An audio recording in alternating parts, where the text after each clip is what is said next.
So we're going to begin the Kubota D600 swap on the golf cart, and I'm just going to kind of walk through what the plans are for it. This is the axle from the Workhorse donor cart, and I know just pretty recently here I took all the leaf springs off of it and whatever, and now I think what we're going to do is use this axle because I prefer the actual perches that it uses compared to the kind of weird system that the other axle uses. My guess is that this one's probably in a little bit better shape based on how the rest of that cart was. So kind of what I'm thinking, I got these axle perches. I'll go under here. Is basically we're gonna run on either side like this, and then have a piece of 2 1/4, or I'm sorry, 1.5 inch quarter wall square tube, and basically make 2 frame rails that run up to the engine compartment, and then those are going to tie in to some kind of mount up here, whether it's that one or something else.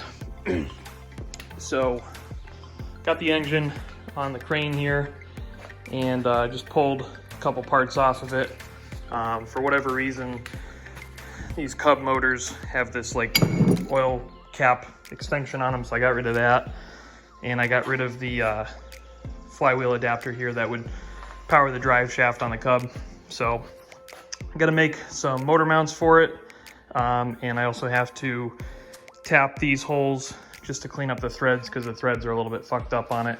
I got the clutch back, or the machining done, so that's pretty much ready to go once the hardware shows up, because for whatever reason these are a 10/125 pitch, and that seems to be a really weird size, so I had to order some hardware from McMaster on that.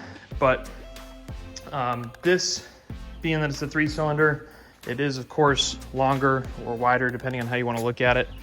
So probably what's going to happen is some sort of custom fuel tank, which kind of sucks because you know, I just like having factory stuff. But I think between myself and Kyle, and by that I mean Kyle, we should be able to come up with a custom tank that retains the factory fuel sending unit, so that we can have a functional fuel gauge, because I do like that.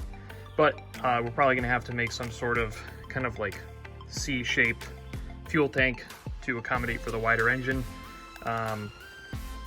So that's kind of where we're at. There's a couple other changes I'd like to make. I'd like to put a bigger radiator on it. I'd like to change the shift assembly a little bit, just so we have an actual neutral on this thing instead of just super positive engagement. And but anyway, I think it's going to go pretty good. So just going to have to, first thing that's got to happen actually is these have to get milled, slotted, because these top plates are a smidge wider.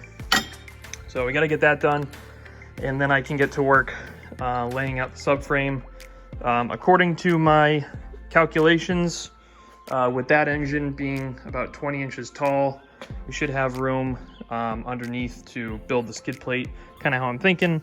Maybe pick up a little bit of ground clearance, because now the cradle is going to be part of the skid plate, or vice versa, and still have room to fit it up top. So that's the plan, and I will update you guys as I make progress. Car back together. So this is what we're going to do to make the clutch work. This is the Kubota flywheel, and this is the old adapter for the clutch from the 2-cylinder Yanmar. So originally the Kubota was a 5-bolt pattern. This is 6.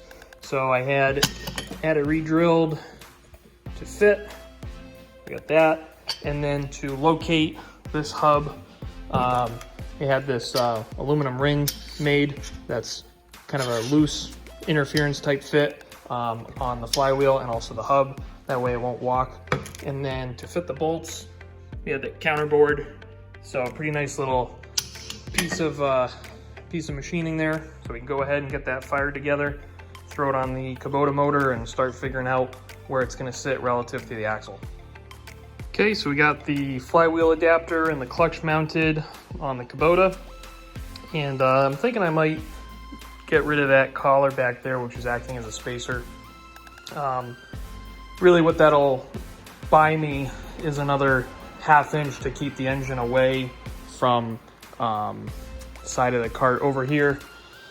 So that'll probably be determined later on, but everything went together really good. And yep, so now we just got to figure out engine mounts. So probably what I'm going to do is take this and flip it so that it's offset down, and probably do the same on the other side. And then I started building the subframe over there, so we'll see how that all fits together, but kind of making it up as I go. So far this is going pretty good. I got the subframe just loosely bolted in with a ratchet strap holding it up, just to kind of get an idea for what kind of room we're gonna have. And check this out. Look at all that ground clearance. No stupid ugly skid plate hanging down.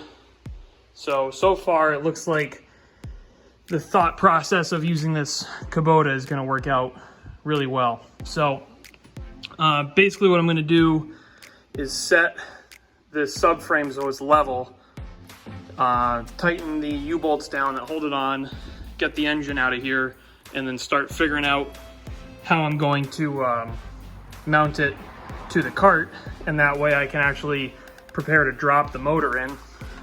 It looks like we have decent belt alignment. It's not great, but hopefully we'll be able to kind of work with this subframe to achieve what we need, because we also have to just be conscious of where it is relative to the axle clutch. We're tight over here, knew that, so gonna have to make a fuel tank for it, but so be it. But this is actually coming pretty good so far, and got obviously a lot more work to do, but we're getting there. So I got the one motor mount done, working on the second one, and tonight we are graced with the presence of Talbot Industries, shown here for the first time leaving his garage in over 6 months. Say hi to the YouTube, Kyle. Attaboy. Hey. All right, so this is where we're at. We got the motor mounts just kind of hanging out in there. You can see that both of these two pieces of square tube are gonna have to come in order to grab the angle iron down there. I'm gonna have to lose this spacer for belt alignment, and perhaps most difficult, I'm gonna have to, I think, pretty seriously modify that frame rail in order to be able to push the engine over far enough. So I gotta go do some research, see what other people have done. Mostly just because I think modifying that frame rail is gonna be a real challenge, and not that it's gonna be like difficult, it's just, it's a lot of work, and I gotta make sure that it's truly necessary to do that. But we're getting there. The manifold that I have coming for this thing is gonna sweep the exhaust over. So that'll be cool, because otherwise it would really not fit the way it is now. It seems like the trade-off here is the height is awesome and everything else sucks. So that's where we're at.